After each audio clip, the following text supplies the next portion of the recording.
Previously on Cinematica, we covered Season 4 of HBO's poster child for blood, sex, and dragons, Game of Thrones. We discussed the rise of kings and queens, family betrayal, and death by ego. But nothing compares to the shock and awe fans felt during Season 5. Think you know all the intricacies of the series' most viewed season to date? I'm Jillian Leff with Cinematica, and we're here to fill you in on how cast and crew managed to make the show more epic than ever in Season 5. Encapsulating battles, intriguing new characters, and many jarring scenes made this one of the most controversial and successful seasons to date. Whether you're a diehard fan or just wondering what all the fuss is about, we've got something for everyone as we count down the 107 facts you should know about Game of Thrones Season 5. Let's get started.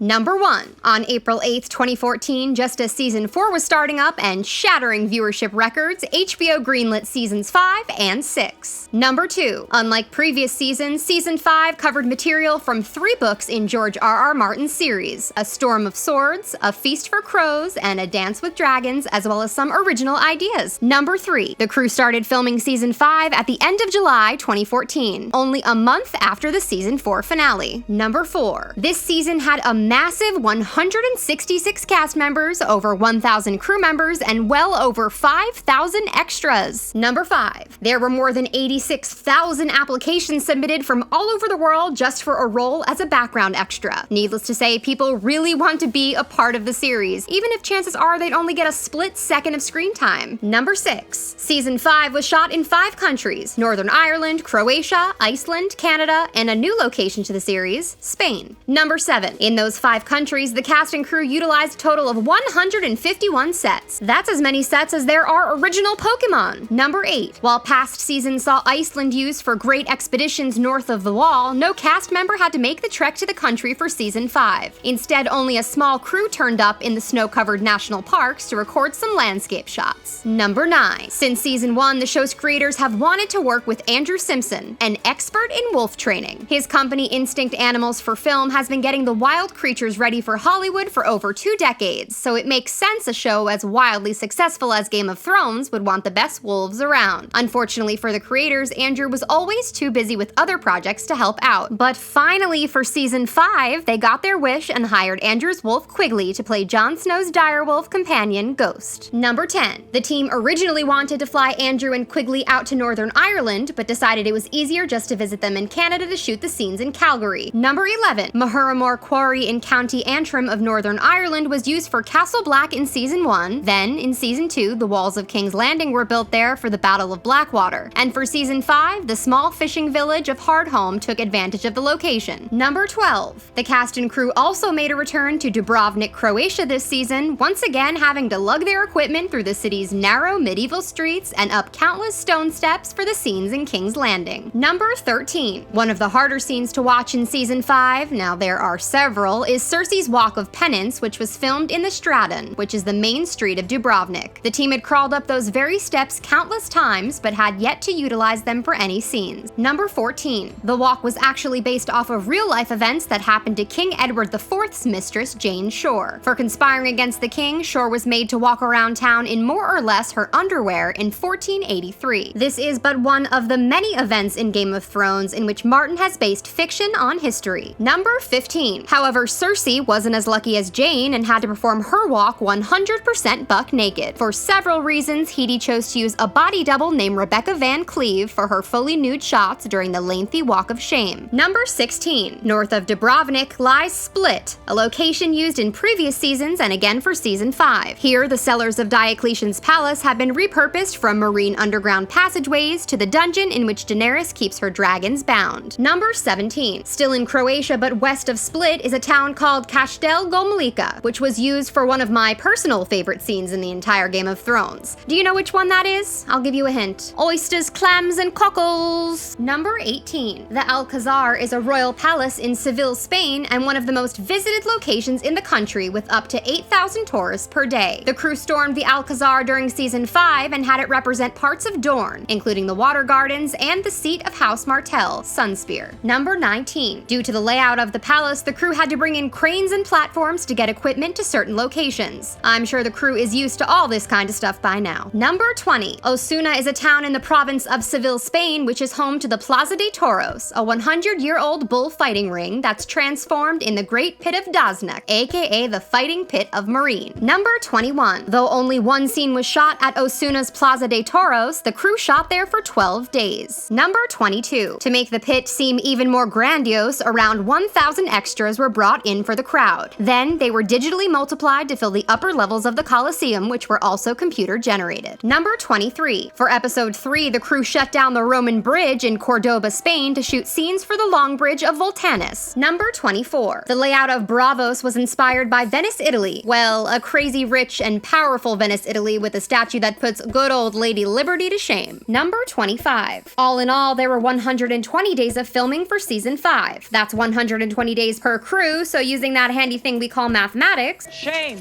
that's 240 days of filming between the two. Number 26. During those 240 days of filming, there were a total of 1,390 special effects shots, nearly 500 of which were just for the Hardhome episode. Number 27. Duncan Mugac worked as a line producer for the Croatia location in season 4 and tacked on Spain with the help of first-timer Peter Welter Solar during season 5. Number 28. Michael Slovis, known for his work with many popular television series including Breaking Bad, 30 Rock, and Law & Order SVU, directed episodes 1, The Wars to Come, and 2, The House of Black and White. Number 29. Episodes 3, High Sparrow, and 4, Sons of the Harpy, were directed by Mark Mylod, which seems like an odd choice given his previous directing roles include Entourage and Ali G into House. Number 30. Jeremy Podeswa was brought in for episodes 5, Kill the Boy, and 6, Unbowed, Unbent, Unbroken. Unlike Mylod, Podeswa's filmography is riddled with shows more in line with Game of Thrones. Though he never stuck around for long, he's worked on many noteworthy series such as The Walking Dead, Camelot, The Tudors, and The Pacific. Number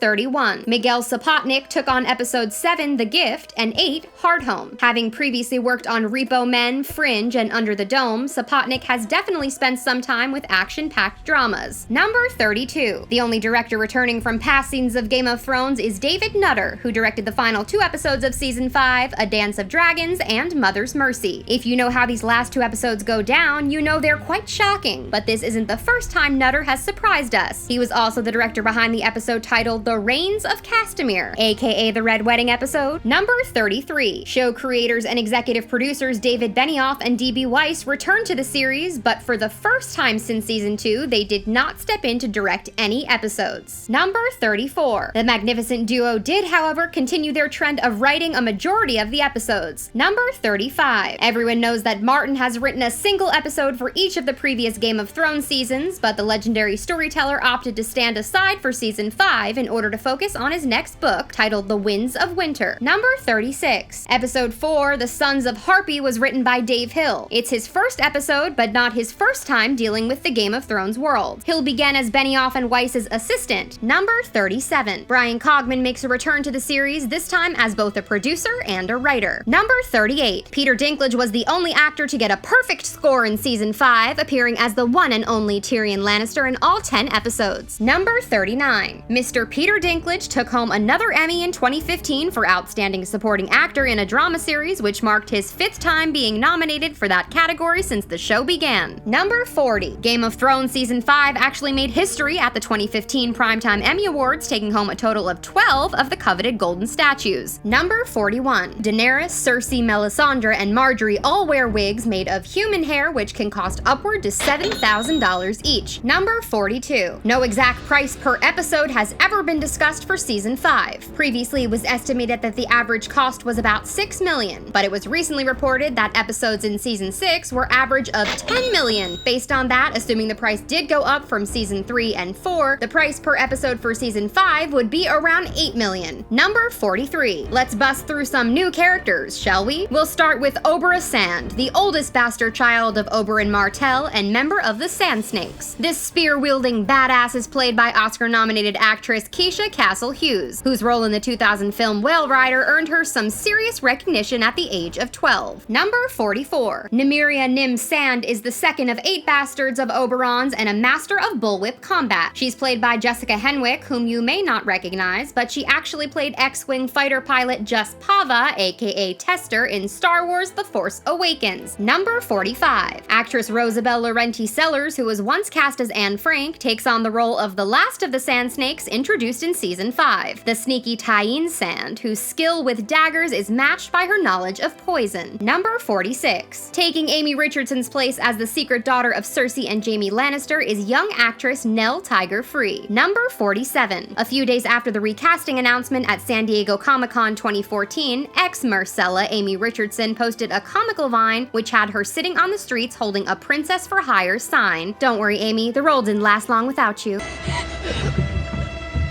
Number 48. Troy Sebastian was cast for Season 5 to play Tristan Martell, Prince Doran's son, who was promised to Marcella Baratheon as a form of an alliance between the Martells and the Lannisters. Number 49. Speaking of Doran, did you know he once traveled around the galaxy? Well, Alexander Siddig, the actor cast as Doran, did, sort of. In the 90s, Siddig was a part of Star Trek Deep Space Nine, in which he played Dr. Julian Bashir. Number 50. Remember that dude with the massive axe that could have easily taken out Jaime Lannister? That's Ario Hota, played by Dobia Aparai. He's acted in a ton of films, from Alien 3 to Pirates of the Caribbean on Stranger Tides to Doom and even Moulin Rouge. Number 51. Enzo Cilenti is another new cast member in Season 5. He plays Yezan Zodagas, one of the old masters of Meereen who ends up purchasing Jorah Mormont and Tyrion Lannister at a slave auction. Number 52. The Waif, an acolyte of the Faceless Man, is introduced in Season 5 and helps train Arya inside the House of Black and White. Funny enough, actress Faye Marsay, who plays the character, also had a role in the 2014 Doctor Who Christmas special titled Last Christmas, in which her character, Shauna, had plans to marathon Game of Thrones during her Christmas break. Number 53. In August 2014, it was announced that J.J. Murray, an 86-year-old Irish actor, had passed away 4 days after filming his role as Dennis Mallister, the oldest member of the Night's Watch. Days later, the official Game of Thrones Twitter posted that the part would not be recast, as Murphy was the perfect fit. Number 54. Last up for the new actors is a man who's been around the block a few dozen times. Award-winning actor Jonathan Pryce picked up the part of the game-changing character the High Sparrow. Number 55. Season 5 marked an odd crossroad for the series, as Bran Stark's storyline had caught up with the novels. Instead of making everything up, the show's creative heads chose to instead put Bran, Hodor, Asha, and Rickon on hiatus for a year, which absolutely killed me. Number 56. At an event in Teatro Central de Sevilla, Benioff and Weiss spoke about the 5th season, admitting that despite having said they'd never use flashbacks, this season was going to feature at least one. Number 57. Episode 1, The Wars to Come, was the last episode for actor Charles Dance, as his role during this episode was to play a dead Tywin Lannister. Number 58. This season opens up with a young Cersei and her friend venturing into the woods to find a witch who is said to be able to tell the future. Eventually they find the witch's wooden, and when they enter, the two girls teleport, kind of. This is because the crew made 2 huts, one in a forest outside of Belfast for the exterior shots, and one inside a studio for the interior shots. Number 59. Dave Hill gives another example of the scene in which Jon Snow and Melisandre are riding the lift to the top of the wall at Castle Black. While the lift does exist at their Castle Black set, the close-up shots were filmed in a Belfast studio. Number 60. One of the more comical scenes during the season happens in a brothel when Tyrion is passed by a prostitute resembling the one and only Daenerys. Only as his view shifts to her backside, he quickly notices that her dress is missing quite a bit of fabric around the booty region. The idea behind this interesting garb started as a joke by costume designer Michelle Clapton, who said Benioff and Weiss were always asking for egregious things, so she told them she was going to make a costume with no ass. Number 61. The actress Samantha Bentley also appeared in the past season in Bravos, as well as some adult entertainment films in real life. On top of that, she DJs and owns a pug. Number 62. Daenerys' outfits are always worth mentioning, as they are designed to reflect her position in life. Season 5 marks a new form for the Mother of Dragons. As Clapton describes, she now feels a sense of power and immortality, so to give her an untouchable quality, the designer made a lot of white and pale gray costumes for her to wear. Number 63. Believe it or not, all of Dany's wardrobe consists of boots and trousers. No matter the dress, she's always prepared to flee. Number 64. The wedding dress that Sansa wore during her marriage to Ramsay has a lot of symbolism built into it. The fur piece is meant to represent her father and brothers, the fish clasps are for her mother grandmother's house, and the shape was inspired by the statues in the crypts of Winterfell. Number 65. Sansa's dress also proved to be as opposed to the marriage as she was. Every time she walked down the snow-covered path during takes, the dress acted like a plow, clearing the snow entirely. Number 66. When stills of the Sand Snake's leather armor popped up online, many fans were displeased by the, well, nipples protruding from the chest pieces. Martin has used the line "as useless as nipples on a breastplate" a few times throughout the series. Number 67. Jacob Anderson, the actor who plays the unsullied Grey Worm, talked about why his character, who isn't supposed to feel pain, had such an intense reaction to being stabbed in episode 4. He said, having discussed the topic several times with Weiss and Benioff, as time passes, Grey Worm becomes more human. The character later reveals that he was not in so much pain, but more afraid of losing his sort of love interest, Missandei. Number 68. Lancel Lannister makes a return in season 5. Last we saw him, he had luscious locks and had been having some naughty time with Cersei back in season 2. Skip over 2 seasons and he now has a buzz cut, and he's a member of the Sparrows, having pleaded forgiveness for his past sins. Number 69. Eugene Simon, who plays Lancel, grew out his nails for 3 months before filming, as his character was meant to be unkempt. Before shooting, he had cut vertical lines in his nails so that when he gripped the side of the table during the scene, they'd actually break. Ow! Number 70. One of the earlier surprise deaths of the season is Ian McKilney's character, Sir Barristan. Knowing his days were numbered, he pleaded a case against his death with Weiss and Benioff, but their minds had been made. Number 71. The Stone Men of Valyria, shown in episode 5, had to go through a 4-hour makeup application process. One of the actors compared the completed look to feeling like an uncomfortable wetsuit on his face. Number 72. Since we're on about grayscale, we may as well bring up Shireen Baratheon. In episode 9, The Dance of Dragons, she is sacrificed to the Lord of Light. Though this scene doesn't actually take place in the books, Martin gave the team the go-ahead to include in the show. Number 73. We may have seen Dorne before episode 4, but this was the first episode to depict the city during the show's iconic opening. Number 74. The massacre at Hardhome was not present in the book. It was mentioned that something bad happened there, but it was never fleshed out. Number 75. Mahura Morn Quarry was not the original location planned for Hardhome. The team had planned to shoot in Iceland, but after going over the scenes, the executive producers agreed there was no way that was going to happen. Instead, they constructed the village in Northern Ireland and digitally added previously mentioned landscape shots in Iceland into the background. Number 76. Remember that massive palisade mentioned earlier? Well, if you recall, there's a scene in which the Army of the Dead topple a section during their invasion. That 40-foot section of the fence actually came down. That's not CG. Number 77. Nguyen is the giant present in Hardhome. Sadly, there was no actual giant during filming of the scene, and he was added in post. The FX team did, however, have a 16-foot tall cone constructed, lined with cargo net, and placed on a mechanical bull rig so they could have stuntmen leaping onto it and scaling to get motion capture footage for the whites that leap on Nguyen during the escape. Number 78. The moment at the end of the Hardhome episode in which the Night's King raises all the dead and makes eye contact with Jon Snow was described in the script as an unpleasant exchange that is not comfortable for Jon, but the crew simply referred to it as a nonverbal "f*** you," which I personally think sums it up better. Number 79. The Hall of Faces set consists of roughly 600 prosthetic faces, which were created using over 30 extras and crew members as models. Number 80. In the books, Jaqen H'ghar is not the one to meet Arya at the House of Black and White, but Weiss and Benioff decided that instead of adding yet another character to an already slightly confusing story, they were just going to use Jaqen instead because he and Arya had history, and history makes for dramatic tension. Number 81. Jessica Henwick, Rosabelle Laurenti Sellers, and Keisha Castle Hughes were all living in different parts of the world during their combat training. Stunt coordinator Rowley Earlum explains that they had to hire a trainer in each country to work with the Sand Snakes. Jessica was in London, Rosabelle was in Italy, and Keisha was in New Zealand. Number 82. In episode 4, there's a scene in which Sansa is wandering about the crypts of Winterfell and finds a feather placed on the grave of her Aunt Lyanna. Yeah, that's the same feather Robert Baratheon put there during the very first episode. Number 83. The Palisade of Hardhome was constructed to take a full beating by the cast. The log wall spans about 300 feet in length and reaches up around 18 feet high. Number 84. The epic scene that concluded the visit to Hardhome took 3 whole weeks to shoot. Number 85. If you think that's crazy, just take into consideration realization that they had to bring in 2 crews of people for 3 weeks just to get the quarry covered in artificial snow. Number 86. There were about 220 extras used during the massacre of Hardhome. Number 87. Originally, the events at Hardhome were going to be on an even larger scale, but Weiss and Benioff weren't sure how they were going to pull it off until the aforementioned director Miguel Sapochnik suggested bringing a majority of the action behind the gates and keeping the White Walker army out of sight until they stormed the village. Number 88. The Army of the Dead that takes out Hardhome was designed in 3 stages. The first stage, dubbed Super Fresh by the crew, are people that have only been dead for a couple of weeks. Then there's Mid-Decompose, who have been dead for 6 months to 2 years, and lastly there are green screens, which have actors in green bodysuits and partial makeup so that their body parts can be digitally altered to be far more skeletal. Number 89. That awesome sword wielded by the White Walker Jon Snow takes on isn't made of ice at all. The show's weapon master Tommy Dunn explains that it's made out of a new translucent rubber that is super durable and can even be used in combat. Number 90. Ian Glenn got the framework for his fights 2.5 months before shooting, but only a week before the cameras began rolling to work alongside the stuntmen that he'd be clashing weapons with. Number 91. The jaw-dropping scene that takes place in the marine fighting pits between Daenerys and her dragon Drogon was fully orchestrated by director David Nutter over a sound system. Number 92. Drogon was nothing more than a lime green stick with a matching ball on the end of it in which Emilia Clarke and the cast had to interact with. Number 93. For the scene in which Dany was climbing all over her sleepy and wounded dragon, Clarke was made to ride on a green bucking bronco type machine to really get the sense of what it'd be like climbing on the back of such a large beast. Number 94. Were you ever curious as to how the team got Arya to meet face to face with, well, her face? The crew crafted a rigid cloak for continuity and then had several people lie in it while Maisie made the hand motion of pulling off their face. When it came time for Maisie to get into the cloak, a body double was brought in to make the hand motion, revealing Maisie's face. Number 95. In that same scene, Arya goes blind, hopefully only temporarily. For that shot, the team had to lift Maisie's eyelids and slide in 16mm wide contacts. Number 96. Jon Snow's death was a pretty complicated scene to set up. In order to get the effect of Jon bleeding out, his armor as well as his polystyrene snow beneath him were rigged with tubes that pumped blood. Number 97. After the beloved character's death, Martin was bombarded by one simple question: why? His brief answer was, "You think he's dead, do you?" Number 98. Game of Thrones Season 5 finished filming on December 11th, 2015, with its last scene shot in Ireland. Number 99. Between January 29th and February 5th, 2015, remastered IMAX versions of the last 2 episodes of Season 4 were shown around 200 theaters in the US. Viewers of these shows were also treated with an exclusive worldwide debut of the Season 5 trailer. Number 100. Before the season even began, actor Alfie Allen, known for his role as Theon Reek Greyjoy, told fans to brace themselves for a very disturbing scene coming at about the halfway point. The scene he was alluding to is, of course, Ramsay's rape of Sansa on their wedding night. As a result, Unbent, Unbowed, Unbroken is the lowest rated episode in the entirety of Game of Thrones. Number 101. Due to the uproar caused by episode 6, the show saw a sharp drop down to 5.4 million viewers for episode 7, titled The Gift. Number 102. Despite the controversial changes made, Season 5 is still the second highest rated season on both Rotten Tomatoes and Metacritic. Number 103. Mother's Mercy had the highest viewership of any episode of Game of Thrones with an astounding 8.11 million viewers, which is up over 1 million from Season 4's finale. Number 104. Overall, Season 5 averaged out at about 6.88 million viewers per episode, which is a larger viewership than any previous season. But HBO went even further by confirming the number to be even higher due to the surge of viewers that switched over to HBO Go. Number 105. For the first time in Game of Thrones history, Season 5 became available for digital download months before its Blu-ray and DVD release on March 15th, 2016. Number 106. Game of Thrones made it into the Guinness Book of World Records 2016 for the largest TV drama simulcast for Episode 5, Kill the Boy, which was broadcast in 173 countries. Number 107. In 2016, the Screenwriters' Choice Award named Game of Thrones Best Television Drama. Runner-ups include Downton Abbey and Fargo.